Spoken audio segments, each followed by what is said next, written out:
Hey, this is John from Alloy 211. Today's video is on the Ruger 1022 Carbine. It is a semi-automatic detachable box magazine fed 22. It's been in production since 1964. Since then, there have been over 5 million of them produced, making them one of the most prolific, if not the most prolific, 22 long rifle out there. Because of this, it has a huge aftermarket support, so much so that you could even build one of these rifles with no parts supplied by Ruger. There are a couple reasons why I wanted to do this video. One is because this is a very popular rifle. Many people have them, and many people will continue to have them. So I thought, oh, it's a good subject matter to do. And the other reason why is because at the moment there's some talk of legislation to raise the minimum age to buy a firearm to 21. And this is the first firearm that I bought when I was 18 years of age. And there are several different factors as to why I bought this as my first rifle. Now, I'd been shooting since, my childhood, but I wanted something of my own as my first rifle to be something I could practice a lot with, practice prolifically with, for relatively cheap, and that is going to be reliable. So that's one of the reasons why I chose this rifle. There are several different makers, many different makers of semi-automatic 22 rifles. Many of them are good, many of them are high quality, but because of the long legacy of this gun having been made since 1964, the high reliability of the magazines, and the large aftermarket support is why I chose to buy this one. This one in particular is the all-weather model. It's got synthetic stock, stainless steel barrel, and an aluminum receiver. Now, they all had aluminum receivers, but it's left in the aluminum on this model.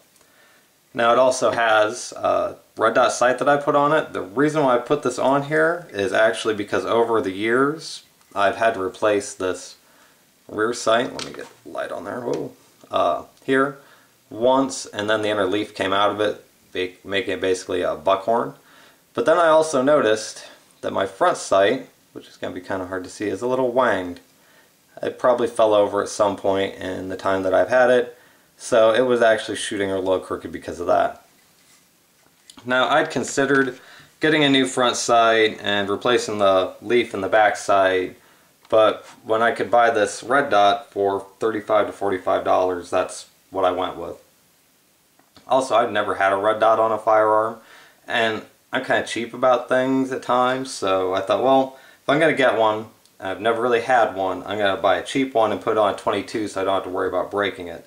Because the one thing, if you buy a cheap optic, they definitely seem to be affected by recoil a lot more than a more expensive optic. So, it's something that maybe on a 22 will hold up fine and will give years of service, but you put it on a 7.62 by 39 or a 308 or a 12 gauge, and it's just going to be ruined after a couple shots. Or maybe it won't be ruined, but after 2 shots you have to reset your zero, so that kind of makes it pointless. Anyway, like I said, another good feature about this is it has very reliable magazines. And this is probably the most prolific rotary magazine firearm ever produced, given that there have been over 5 million of these rifles produced. And it uses this 10-round rotary magazine. So you can't really see too well in there. Do my best to, there we go. You can see a little rotary follower down in there. These magazines are very reliable. I've never had a problem with these magazines. The only magazines I've had problems with in this firearm are aftermarket 25 and 50 round magazines. A couple of them were absolute junk. Some of them were really good up until you put a couple thousand rounds through them, then they start falling apart, which honestly you can only expect so much. When I bought this rifle, the assault weapons ban was in effect, so you could get a 10 round magazine for relatively cheap, but a 25 round magazine at the time was like $100 or $115, and a lot of them were not very good quality. So, but now, since the assault weapon ban expired, now you have Ruger made 15 to 25 round magazines, and those seem to be of excellent quality. So, anyway, back to more of the topic at hand. Oh, I also changed the magazine release, which on the new Ruger 1022s, they have an extended release similar to this, but when I purchased this, it was actually a button down in here, which was really inconvenient to get to. So I did change that, and yes, I used a plastic one, but again, this is a target shooting, just range gun, so I'm not really too worried about breaking that off. And even if I did break it off, it would still function. Even if I broke that tab off, it would still function. So anyway, let's go ahead and take it apart a little bit. I'm not going to take it down too far. I'm just going to take kind of field strip it. You start out with the screw on the bottom. Well, actually not. You shouldn't really start out with the screw on the bottom. You should really start out with the barrel band up here. Pardon me. But that's easy enough to unscrew. It is just one flathead screw. And loosen that up, slide it off the front. Now you have this other screw that goes into a block just ahead, or in the front of the receiver. And in order to take it out, you need to put the crossbolt safety kind of halfway. Let's see, kind of halfway, like that, if you can see that. And then it'll slide out. And usually the pins will fall out of the side of it. And I will go ahead and pull trigger assembly out, the trigger assembly, and there's another pin. One more pin holding it in. And that pin doesn't want to come out. There we go. Push that out. Make sure you don't drop those on the floor, because you don't want to lose them. There's the trigger assembly. It's nicely contained right here. And really, for one of my guns, not too dirty. Looks okay. Let's go ahead and to remove the bolt, you take the bolt handle and you pull it all the way to the back. And you can just lift the bolt right out. And then you can take the recoil spring out of the side. It's all pretty simple. It's a little dirty in there, not too bad. There's the block that the stock secures to. You can remove the barrel with an Allen head right here, and they make all kinds of aftermarket barrels for these, so, and aftermarket stocks and aftermarket everything else. Overall, this gun is a very accurate gun. Go ahead and set this down in the pieces so you can see it.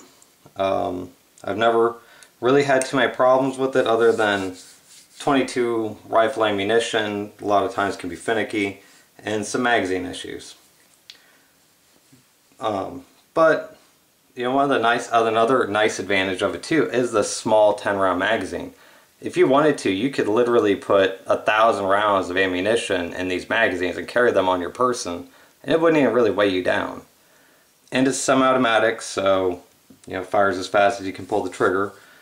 So I mean, it's a fun gun. It's good for plinking. It's cheap to shoot, and really, I think it's a good first gun for anyone. And I don't see any reason why. And I'm going to go ahead and put it back together here. Why anyone would think that someone at 18 years of age isn't responsible enough to have a firearm such as this.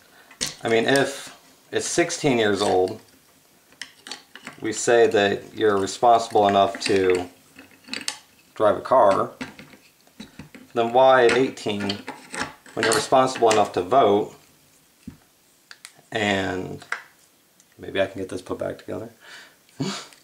When you're responsible enough to vote and to be responsible for your own well-being, to be considered an adult, to live on your own, why is it that you are not considered responsible to own a firearm when the government, for 2 years before this point, has given you the responsibility to drive a 3,000-pound car without really a lot of oversight?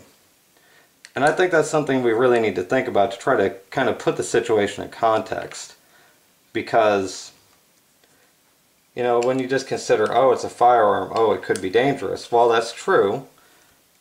But this person that you're saying can't have a firearm, society has deemed can drive a vehicle for 2 years. A vehicle that can easily take someone's life, and do take people's lives every day. So, you know, not to be too preachy about it, but before we go and we change laws that really maybe weren't totally a cause behind the current situation, we should really consider the other responsibilities we already give people of that age and what we expect of them. And that as a society, we shouldn't expect less from them, we should expect more. And that's really, I think, where we fail ourselves and we fail them. And that we say, oh, well, now you're 18, but you're still not responsible enough to take care of yourself. And I think that does a real disservice to the next generation of people. But anyway, that's my little soapbox bit. And this red dot sight, as you can see now, is an AIM red dot. I actually think these are made under a couple different names because they look very similar and they're all about the same price point. And that's just a regular rail. It's got receiver. In the receiver, I'm not going to take this off, but it's drilled and tapped from the factory for this rail, so that's pretty cool. I think you can still get these for between $200 and $300. They make a takedown model now that actually breaks down in the middle, so it's two pieces. Overall, I think it's a good value, and I think anyone looking to getting into shooting should really consider buying one of these rifles. If not for the cost and the reliability, just because of the large aftermarket support. Anyway, thanks for watching. I hope you enjoyed the video. If you did, go ahead and hit the like button. I have quite a few other videos up. Maybe you'll enjoy those. Check them out. If you like those too, go ahead and hit the subscribe button. Thanks. Have a good day.